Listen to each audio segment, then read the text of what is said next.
Glen Rogers' last words, President Trump, keep making America great, then silence. On May 15, 2025, at 6:16 p.m., inside Florida State Prison's sterile death chamber, Glen Edward Rogers spoke his final words to a room full of witnesses. Among them were the children of women he'd killed 3 decades earlier. They expected remorse. They expected an apology. They expected answers. What they got instead would leave them utterly confused. President Trump, keep making America great. I'm ready to go. Then silence. Then death. Randy Roberson, whose mother was murdered by Rogers when he was just 17 years old, stood witness to the execution. He later told reporters, "I was like, where did that even come from?" His wife Amy thought to herself, "What the hell?" For nearly 30 years, Glen Rogers had been one of America's most enigmatic killers. He'd claimed to have murdered 70 people.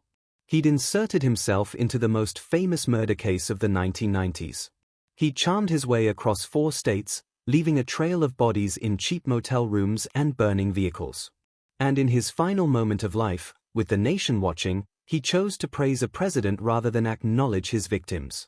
But to understand how it came to this, how a man once called the most handsome serial killer in America ended his life with 6 cryptic words about making America great, we need to go back. Back to a small town in Ohio. Back to a childhood so horrific it would have broken most people long before they reached adulthood. Back to the moment when Glen Rogers stopped being a victim and became a predator. This is the story of the Casanova killer. And it doesn't end the way anyone expected. The Making of a Monster, Hamilton, Ohio, 1962 to 1980.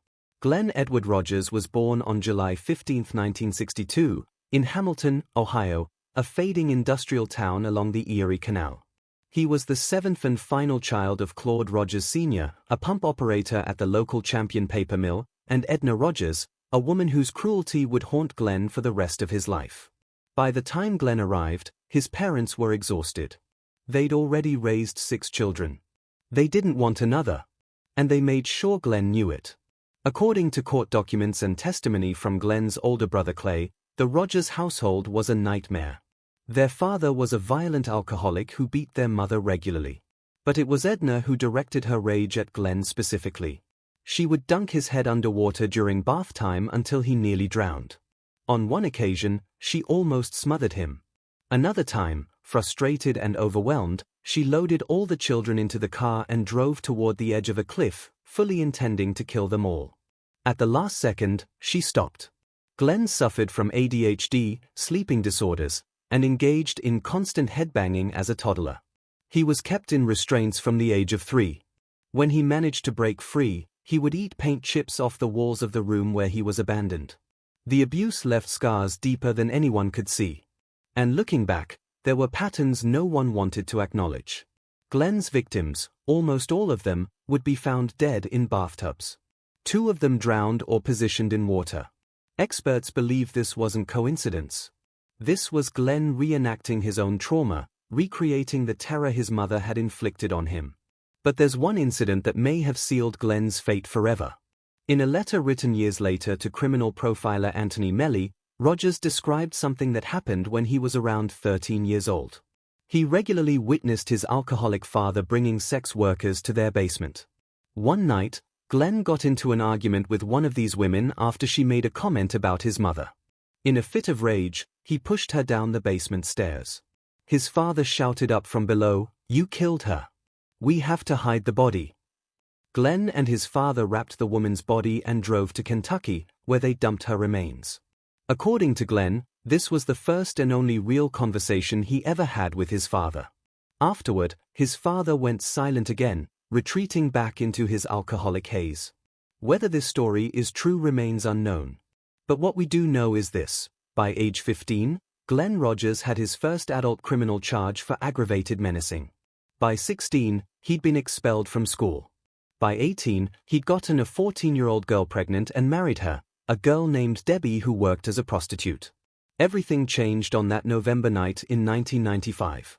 But the seeds of Glen Rogers' violence had been planted decades earlier, in a house where love never existed and survival meant becoming harder than everyone around you.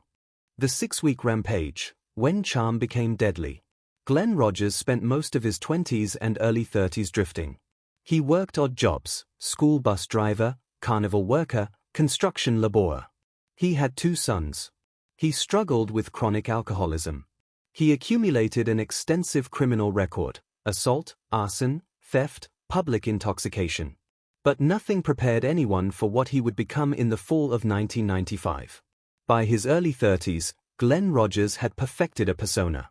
He was strikingly handsome, piercing blue eyes, long blonde hair, a smile that disarmed women instantly. He knew how to talk, how to listen, how to make a woman feel like the most important person in the room. He frequented bars across the country, buying drinks, telling stories, offering rides.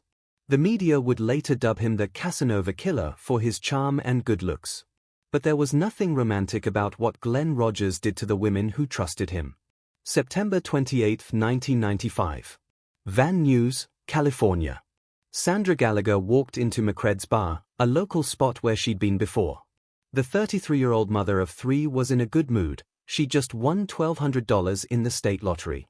She showed her husband the claim form earlier that day, excited about their good fortune. Glen Rogers had been frequenting McCred's for several weeks. He noticed Sandra immediately. Petite frame. Reddish hair. 30s. Exactly his type. They talked. They drank. Sandra felt safe with this charming stranger. When the bar closed, she accepted his offer to continue the evening. The next morning, September 29th, Sandra Gallagher's badly burned body was found in her pickup truck near Rogers' Van Nuys apartment. She'd been strangled. The truck had been set on fire, one of Glen's signatures. Police found her lottery claim form in the wreckage, turned to ash along with Sandra's dreams of what that money could do for her family. Glen Rogers didn't stop to process what he'd done. He fled east. October 9, 1995. Jackson, Mississippi. At the Mississippi State Fair, Linda Price was having the time of her life. The 34-year-old mother of 2 had gone with her sister Kathy Carroll and Kathy's family to the beer tent, drinking and listening to the band. Kathy noticed the handsome blonde man with blue eyes first. When she returned from dancing with her husband, the man was sitting at their table, deep in conversation with Linda. Linda was smitten. Over and over, she asked her sister, "Ain't he real good looking?" She introduced him to the family. They danced. They laughed. Linda later told her mother that Glen Rogers was her dream man. On Halloween night, October 31st, Kathy Carroll arrived at Linda's apartment with her grandchildren for trick-or-treating. Linda didn't answer the door. Rogers was gone. 3 days later, police found Linda Price's body in the bathtub of her apartment, stabbed to death. Her red hair matted with blood. But what happened next would change everything. From California to Louisiana, the trail of blood. Glen Rogers was moving faster now, his pattern becoming clearer with each victim. He targeted women in bars. Always redheads or women with reddish-tinted hair. Always in their 30s. Always mothers. Always petite. And he always seemed to vanish before anyone could piece together who he was. November 2, 1995. Bossier City, Louisiana. Andy Lou Giles Sutton was 37 years old and raising 4 children alone, ages 19, 17, 8, and 6. She was fun-loving, the kind of mom who greeted her kids off the school bus with fresh grilled cheese sandwiches. She was also lonely. She met Glen Rogers at the It'll Do Lounge. To Andy Lou, he seemed like everything she'd been hoping for: handsome, attentive, interested. She introduced him to her neighbor, Judy Whiteside, telling her he was a truck driver who drove 18-wheelers. Rogers spent the night at Andy Lou's apartment. The next day, he told her he had to go to Jackson, Mississippi, to retrieve his truck, but he'd be back.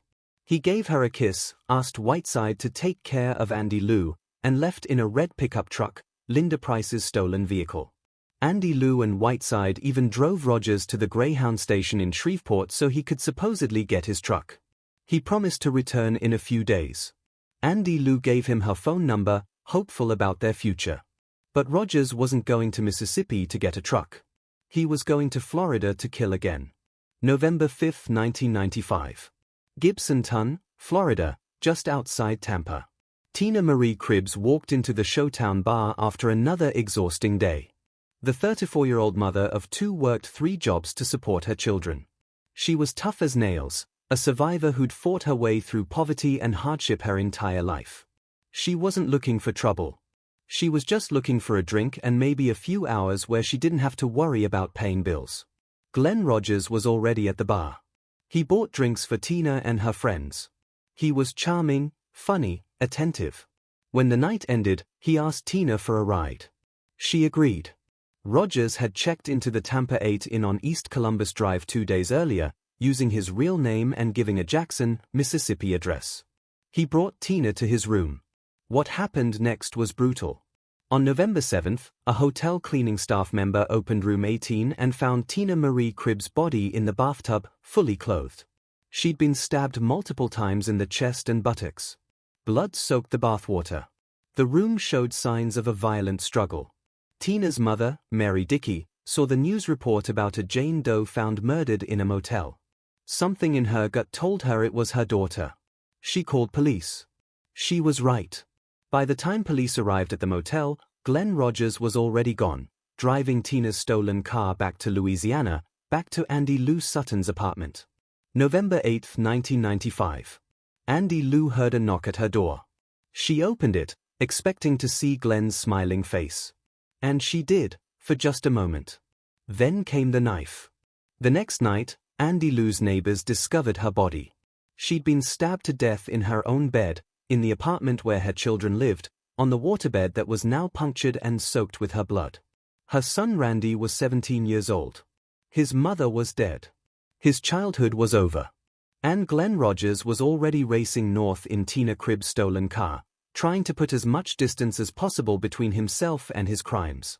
By the time authorities connected the murders, Glen Rogers had killed at least 4 women in 6 weeks across 4 states. Every single one of them had trusted him. Every single one of them thought he was someone they could count on. They were wrong. And now they were dead. The manhunt, a killer on the run. On November 13, 1995, Kentucky State Police Detective Bob Stevens was on routine patrol when he noticed something odd. A stolen car reported from Florida, driving through Waco, Kentucky. Behind the wheel, a blond man with blue eyes who looked nervous. Detective Stevens activated his lights.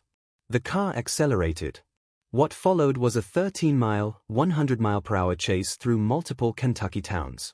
Glen Rogers was drunk, desperate, and out of options. Rookie Officer Charles Cox joined the pursuit. Trooper Ed Robinson and other officers set up roadblocks ahead. Robinson fired a shotgun blast at the rear tires, but Rogers kept going. Other officers joined the pursuit, blocking off roads, radioing ahead. Finally, Sergeant Joey Barnes, a former Florida Highway Patrol officer, made the decisive move. He rammed his patrol car into Tina Cribb's stolen vehicle and sent Rogers spinning off the highway into a ditch. Officers surrounded the car, guns drawn. Glen Rogers, the man who'd terrorized 4 states and killed at least 4 women in 6 weeks, was finally in custody. But the story didn't end there. In fact, it was about to get much stranger. During his initial interrogation, Rogers made a shocking claim: he'd killed about 70 people. 70. Not 4. 70. Detectives were stunned. Could this charming, handsome drifter really be one of America's most prolific serial killers? Had there been dozens of other women, mothers, daughters, sisters, whose murders had never been connected? Rogers described victims across multiple states. He provided details that seemed to check out. He bragged about his methods, his ability to charm women, his cross-country travels. The FBI took him seriously enough to place him on their 10 most wanted fugitives list. But then, just as quickly, Rogers recanted. He claimed he'd been joking. He said he hadn't killed 70 people, maybe not even the 4 they'd arrested him for. He refused to elaborate. He became evasive, contradictory, playing games with investigators. This pattern would define Glen Rogers for the next 3 decades: tell dramatic stories, make shocking claims, then retreat into silence or denial. Keep everyone guessing. Never give straight answers. Control the narrative even from behind bars. In 1997, Rogers was convicted in Tampa for the murder of Tina Marie Cribbs. The jury deliberated for under 2 hours before recommending death. The evidence was overwhelming: her stolen car, witness testimony from the bar, motel records, forensic evidence from the crime scene. On July 11, 1997, Judge William Fuentes sentenced Glen Rogers to death. 2 years later, in 1999, California convicted him of murdering Sandra Gallagher. Another death sentence. Glen Rogers would spend the next 28 years on death row at Union Correctional Institution in Rayford, Florida. But his name would continue to surface in the strangest places. The O.J. Simpson connection, fame from death row.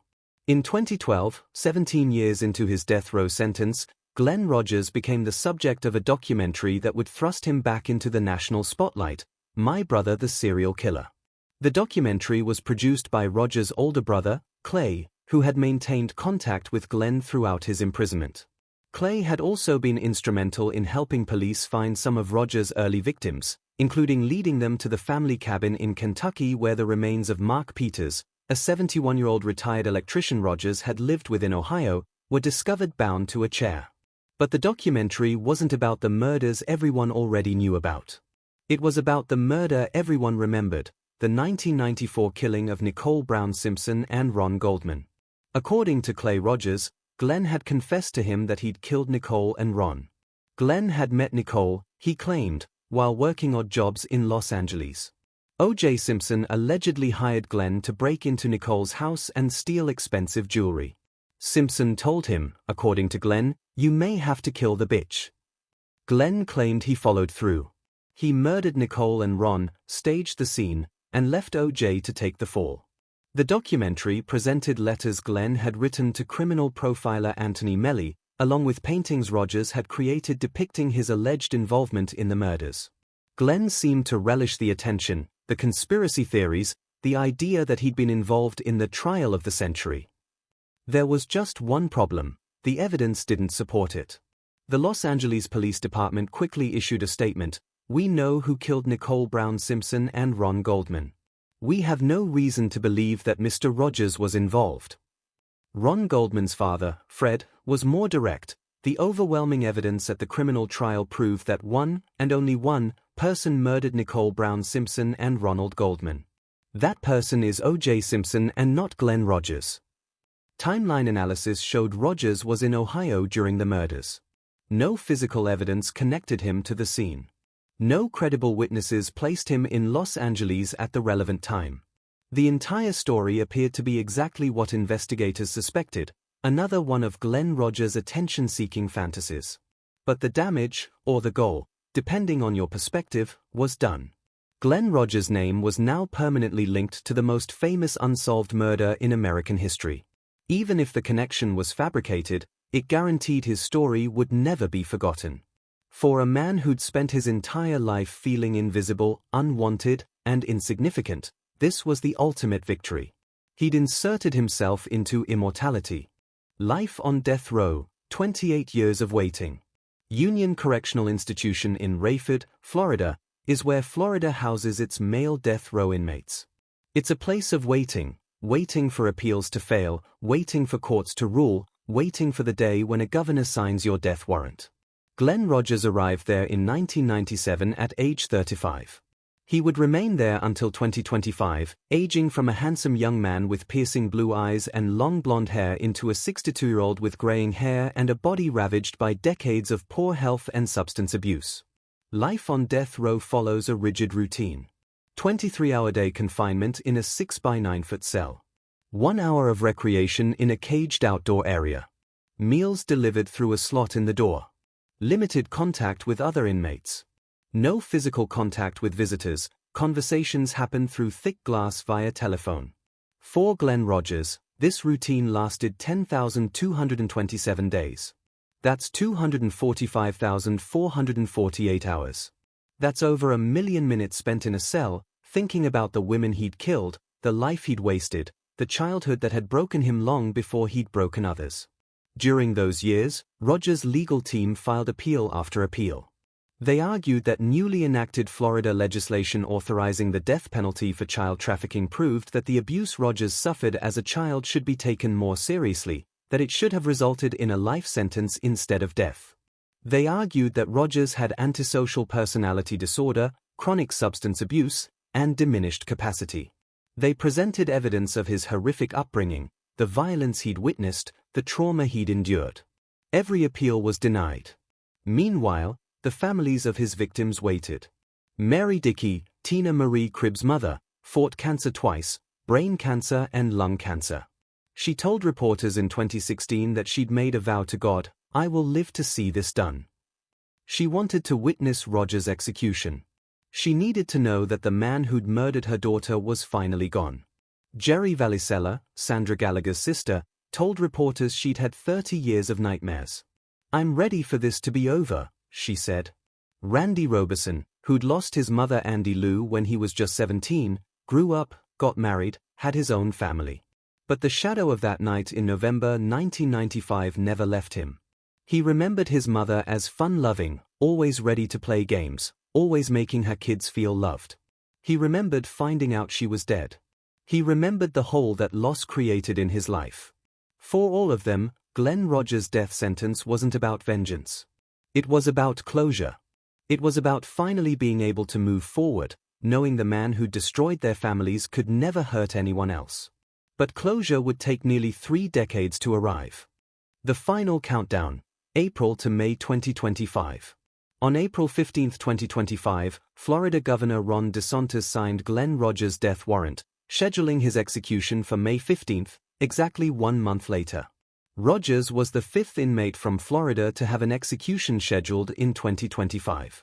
The state was moving through its death row population at an accelerated pace under DeSantis' administration, reflecting a national trend toward more frequent executions under the Trump presidency. Rogers' attorneys immediately filed emergency appeals. They argued that Rogers had a medical condition affecting his liver that could interact with one of the lethal injection drugs, causing him substantial risk of needless pain and suffering. They filed with the Florida Supreme Court on May 5. On May 9, the Florida Supreme Court denied the appeal. As a last resort, Rogers' attorneys appealed to the United States Supreme Court on May 14, the eve of his execution. On May 14, the U.S. Supreme Court rejected the appeal without comment. Glen Rogers' options had run out. After 10,227 days on death row, after 28 years of appeals and legal maneuvering, after decades of games and stories and manipulation, the end had finally arrived. On May 15, 2025, Rogers woke at 3:45 a.m. He was moved to a holding cell near the death chamber. He was allowed one visitor that day, his wife, a woman who'd married him while he was on death row and who'd stood by him for years despite knowing exactly who he was and what he'd done. For his last meal, Rogers chose pizza, chocolate cake, and soda. Simple. Almost childlike. Throughout the morning, prison officials prepared the death chamber. They tested the equipment. They rehearsed the procedures. They contacted witnesses, both the families of victims and media representatives who would document the execution. Among those who confirmed they would attend, Randy Roberson and his wife Amy, children of Andy Lou Giles Sutton. Mary Dickey, Tina Cribb's 84-year-old mother, who'd survived 2 cancers to witness this day. Debbie Spikes, Linda Price's sister, along with her husband, sister, and mother. Jerry Valisella, Sandra Gallagher's sister. They had all waited so long for this moment. They all needed to see it end. At 6 p.m., Glen Rogers was led into the death chamber at Florida State Prison in Stark. He was strapped to a gurney. 4 lines were inserted into his arms. Witnesses filed into the viewing area, separated from Rogers by thick glass. Prison officials asked Rogers if he had any final words. This was it. The moment everyone had been waiting for. Surely, after 28 years to think about what he'd done, Rogers would finally apologize. Surely he'd express remorse for the mothers he'd murdered, the children he'd orphaned, the families he'd destroyed. But Glen Rogers had never given people what they expected. The final words, 6 seconds that shocked the nation. Glen Rogers looked at the witnesses. His voice was calm, steady, almost casual. I know there's a lot of questions that you need answers to. I promise you in the near future the questions will be answered and I hope in some way will bring you closure. The families waited. What questions? What answers? Was he about to confess to other murders? Was he going to finally explain why he'd targeted these specific women? Was he going to acknowledge the pain he'd caused? Then Rogers said something no one saw coming. "President Trump, keep making America great. I'm ready to go." Silence. Randy Roberson, watching from the witness gallery, would later tell USA Today, "I was like, where did that even come from?" His wife Amy thought, "What the hell?" There was no apology. No expression of remorse. No acknowledgement of his victims beyond the vague promise of future answers that would never come. Instead, Glen Rogers used his final words, the last thing he would ever say to the world, to express support for a political figure. At 6:16 p.m., after the three-drug cocktail flowed through his veins, first a sedative, then a paralytic, then a drug to stop his heart, Glen Edward Rogers was pronounced dead. The witnesses filed out of the death chamber in a daze. Some were relieved. Some were angry. Some were just confused. Randy Roberson told reporters that seeing Rogers die brought closure, but it wasn't satisfying. "I wish it wouldn't have been so easy for him. It looked like he just went to sleep, like he didn't really get what he deserved." His wife Amy agreed. Rogers' death had been too peaceful, too quick, too painless compared to the suffering he'd inflicted on his victims. Jerry Valicella, Sandra Gallagher's sister, said she could finally rest. After 30 years of nightmares, knowing Rogers was dead brought a sense of safety. He could never hurt anyone else. Mary Dickey, Tina Cribb's mother, had kept her vow. At 84, having survived 2 cancers, she'd lived to see her daughter's killer die. It wouldn't bring Tina back. It wouldn't erase the pain. But it was something. Debbie Spikes, Linda Price's sister, expressed anger that Rogers had shown no remorse even in his final moments. "He just kept taking from us," she said. But everyone kept coming back to the same question: why Trump? Why had Glen Rogers used his final words to praise a president he'd never met, in a case that had nothing to do with politics, in a moment that should have been about his victims? The unanswered questions: what Rogers took to his grave. Glen Rogers promised the families of his victims that their questions would be answered in the near future. But with his death, those answers went to the grave. Did Rogers really kill 70 people, as he once claimed? Or was that number another fabrication, another attempt to seem more significant than he was? The FBI investigated his claim but could never corroborate the number. 5 victims are officially connected to Rogers: Sandra Gallagher, Linda Price, Tina Marie Cribbs, Andy Lou Giles Sutton, and Mark Peters. But are there others? Women reported missing in the 1980s and 1990s in cities Rogers passed through? Bodies never found? Families still waiting for answers? To this day, no one knows. Was Rogers truly involved in the Nicole Brown Simpson and Ron Goldman murders?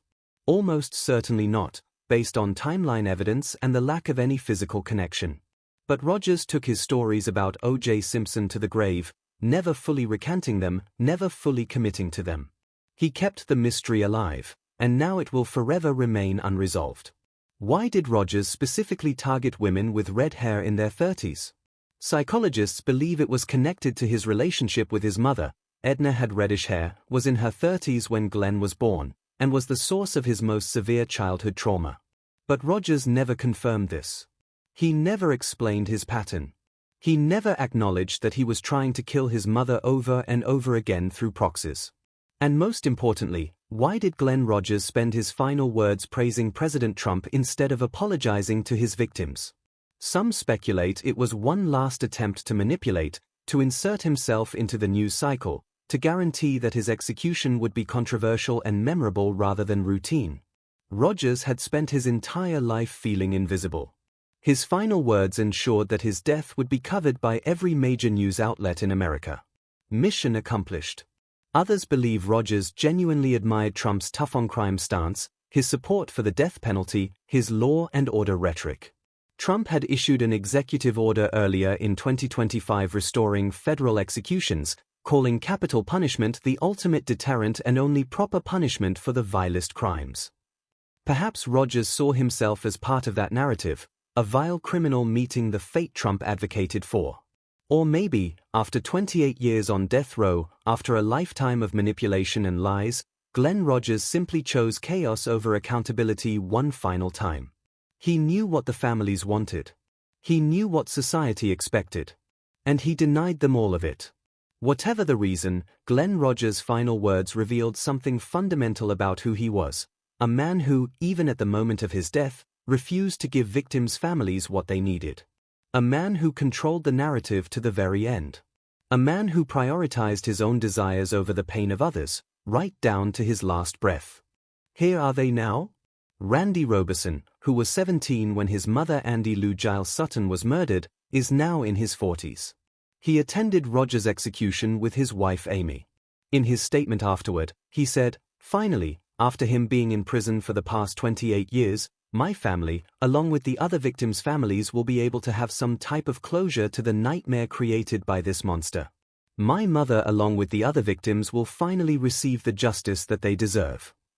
Mary Dickey, Tina Cribb's 84-year-old mother, kept her promise to God. She survived brain cancer and lung cancer to witness Rogers' execution. She can now rest, knowing her daughter's killer is gone.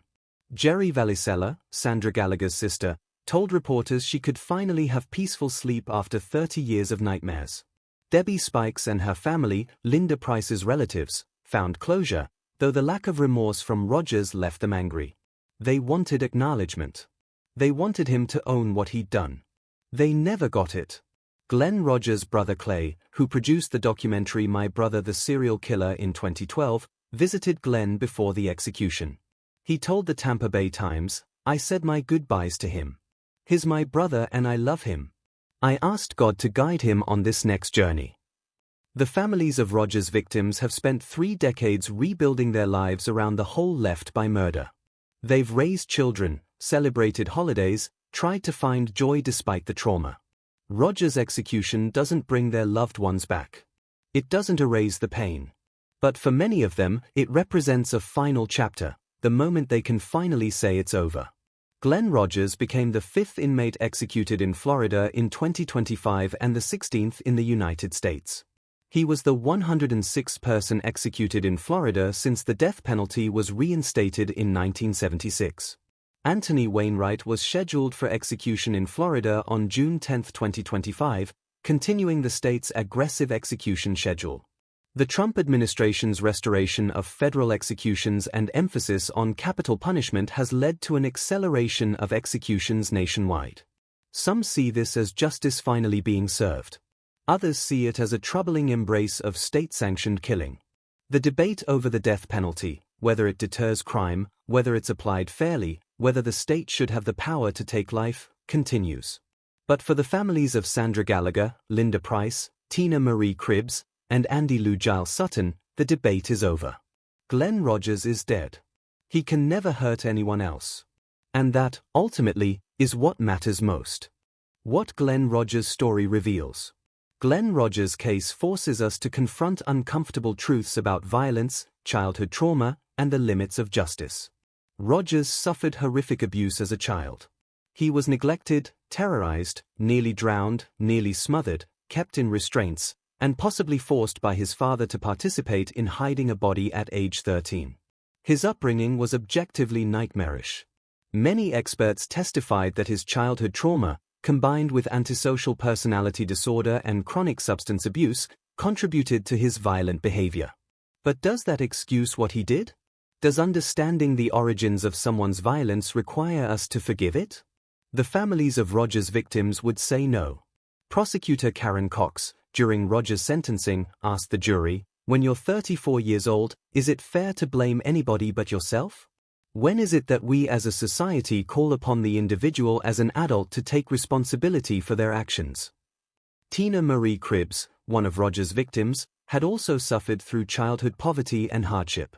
She worked 3 jobs to support her children. She fought to survive every single day. But she didn't become a killer. She became a mother trying to give her children a better life than she'd had. The question Glen Rogers' case poses is this: where is the line between victim and perpetrator? When does someone's trauma become their responsibility to manage rather than an excuse for their actions? How do we balance compassion for what creates monsters with accountability for what monsters do? There are no easy answers. But Rogers' case also reveals something about the death penalty and closure. Despite 28 years of legal proceedings, appeals, and waiting, Rogers' execution didn't bring the kind of satisfaction victims' families hoped for. Randy Robeson said Rogers' death was too easy. Others expressed frustration that he'd shown no remorse. The closure everyone talked about was more like resignation, the knowledge that it's finally over, even if it didn't feel the way they'd hoped. And then there are the unanswered questions. How many other victims were there? Where are their bodies? Are their families still waiting for answers that will never come? Rogers took those secrets to his grave, leaving families without closure, without resolution, without even acknowledgement that their loved ones existed. Glen Rogers' final words, "President Trump, keep making America great," will be remembered as one of the strangest last statements in the history of American executions. They reveal a man who, to his very last moment, refused to give people what they needed. A man who controlled narratives, manipulated perceptions, and prioritized his own ego over the pain of others. In the end, Glen Rogers lived exactly as he died, thinking only of himself. The Casanova Killer's final chapter. On May 15, 2025, at 6:16 p.m., Glen Edward Rogers ceased to exist. 62 years of life, marked by abuse, violence, manipulation, and death, came to an end in a sterile execution chamber in Florida. He left behind grieving families who will carry their loss forever. He left behind children who grew up without mothers. He